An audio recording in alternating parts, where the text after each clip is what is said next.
నమస్తే అండి. Welcome to Danayya talkies. ఈ పండగల్లో నేను గమనించిన విషయాన్ని మీకు చెప్దామని ఈ వీడియో చేస్తున్నాను. మన ఇంట్లో అందరం అరిసెలు, జంతికలు అలా వివిధ రకాల పదార్థాలను తయారు చేసుకున్నాం కదా. వాటిని వండుతున్నప్పుడు, వాటిని తింటున్నప్పుడు నాకు ఒక జీవిత సారం బోధపడింది. మన పెద్దవాళ్ళు ఈ పిండి వంటలే మనకి ఎందుకు పరిచయం చేశారా అని. చాలా ఆ వంటల వెనకాల ఉన్న మనకి నేర్పుతున్న జీవితపు విలువల గురించి మీకు ఒక్కసారి మీతో పంచుకుందామని మాట్లాడుతూ ఉన్నాను. అదేమిటంటే, మీరు అరిసెలు గమనించారా? అది ఒక్కళ్ళని చేయలేం, కనీసం 2 లేదా 3 కావాలి.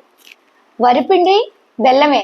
వరిపిండి బెల్లంతో చనివిడి, అరిసెలు, పాకుండలు, అది కొంచెం ఆ వరిపిండిలో కొంచెం నూనెలో వేస్తే జంతికలు కదా. ఈ వంటలన్నిటికీ చాలా ఓపిక అవసరం అండి. మనకి హైలో పెట్టేసి గబగబా చేసి వెళ్ళిపోదాం, చేసేసి మూసేద్దాం అన్న వంటలు కాదు ఇది. మనకి మన పెద్దవాళ్ళు సహనాన్ని వంట దగ్గర నుంచే నేర్పారేమో అనిపిస్తుంది. ఒక్కొక్క పదార్థానికి ఒక్కొక్క రీతిలో మనం కాలాన్ని ఇవ్వాలి. ఒక దాన్ని వేడి మంట మీద, పెద్ద మంట మీద వేయించాలి, ఒక దాన్ని చిన్న మంట మీద వేయించాలి, ఒక దాన్ని అసలు వేయించే అవసరమే లేకుండా పాకంలో ఉడకపెట్టాలి.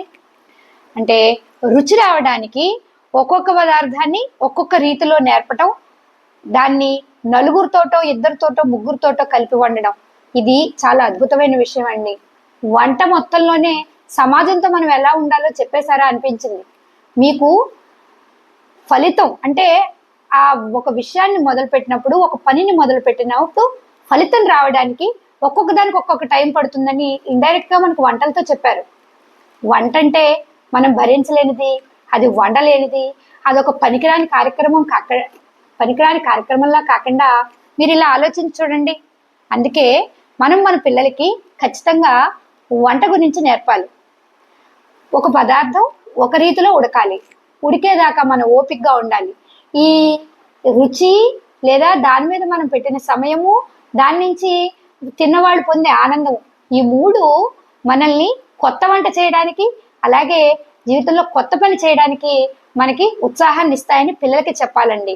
వంట అంటే మనం చేయలేంది, భరించలేంది, నొప్పితో కాదు.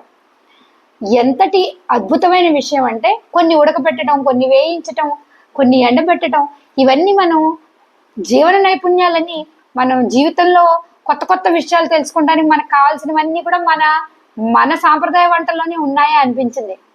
మీరు కూడా ఒకసారి ఆలోచించి చూడండి.